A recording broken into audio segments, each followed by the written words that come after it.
Seller support is the most helpful organization in the world. I don't know what you're talking about, Justin. Yeah.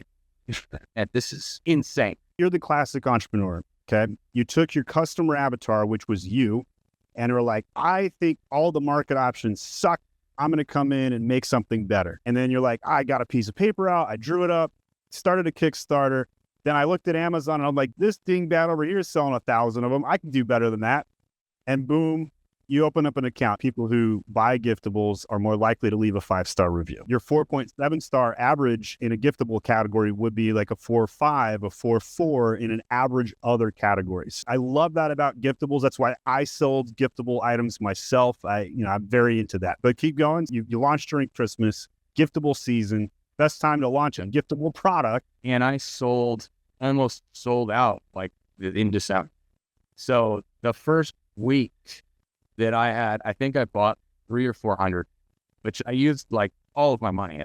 The price was low. It was right. I listened to what a lot of people were saying, go low to start and slowly raise it. I love that strategy. Yeah. I didn't go so low that it wasn't making money, but it was low enough to where, smaller increments of price increases over the next year, pretty good position. At some point, something bad must have happened, or you had a mistake or challenge. What happened? It really had been a lot of rainbows and unicorns up until about a month ago. I was dealing with a account suspension. I guess my identity fell out of compliance in Europe and they suspended all of my selling. It took about 2 weeks of losing thousands a day. And just the ultimate frustration. They kept asking me for more documents. I think by the time it was over, I sent them 12 supporting documents to confirm my identity. Just list out a couple, because somebody else listening to this is going to experience this at some point.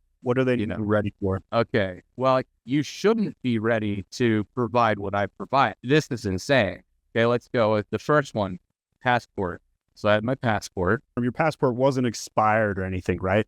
No, fully valid. They then asked me for a bank statement for a bank account that all of my Amazon disbursements go into.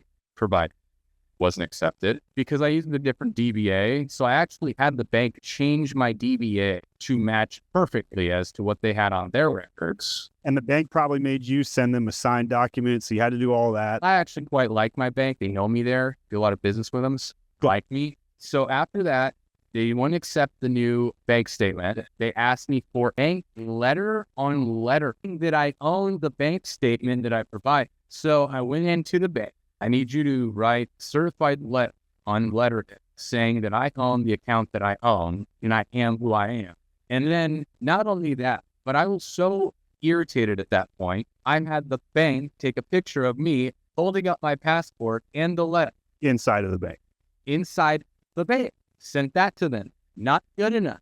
What the frig? Then they asked me for mortgage statement from my house. What the heck does that even have to do with anything?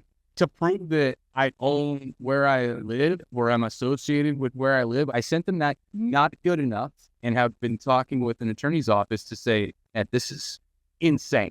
Losing sales, losing ranking faster than you can imagine. They had just sent me a reassessment. I love taxes. They did not accept that. Somehow I reached my account executive. And by the way, this is eight or nine phone calls to the account help team, which has zero access or help or aid, even though they are the account help team. I think the icing on the cake was my vehicle registration. Added my vehicle registration, okay? And everything in a PDF. I think it was 16 or 22 pages long. Even though it was Europe, no birth certificate requests? That was one of their options, but I chose the passport instead.